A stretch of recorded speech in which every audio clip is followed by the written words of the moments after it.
I'm Scott Ford. I'm one of the managing partners here at Ford Richardson, and today we're going to talk about coronavirus and specifically coverage under Virginia's Workers' Compensation Act. The question that we're asked most is, what is the employer's liability or potential liability if an employee is diagnosed with coronavirus due to exposure at work?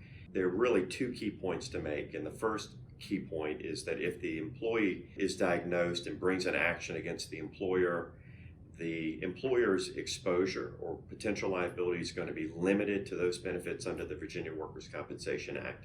The next question is, well, how does the employee successfully bring a claim for coronavirus?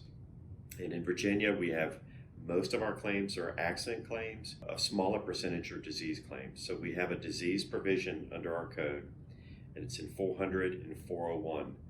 401 is our ordinary disease of life provision. I can give you more detail, but we have seen is that any coronavirus claim is going to come under that provision of the code. So for the injured worker to be successful, they need to establish two things. One, that they have a diagnosis that's connected to workplace exposure, and two, they're able to rule out non-work related exposure, and their burden is clear and convincing evidence. Obviously, that's a very high burden.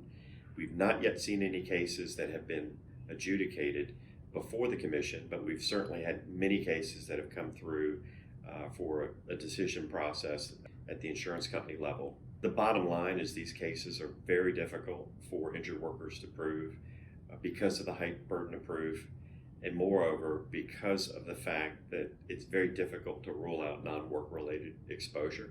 The disease statute in Virginia, most certainly when it was developed, didn't contemplate that we would have a pandemic.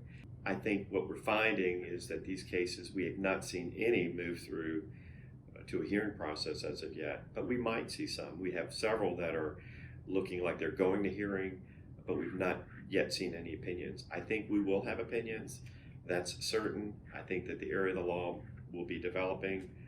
And I think it will be very difficult for injured workers to prevail under the code section as written now.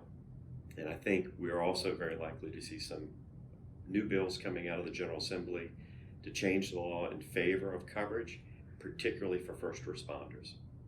I would say stay tuned. We may see some changes, and if so, we'll report back so that you know what the latest is in Virginia. You can reach any of the attorneys here. You can find us at our website, www.fordrichardson.com.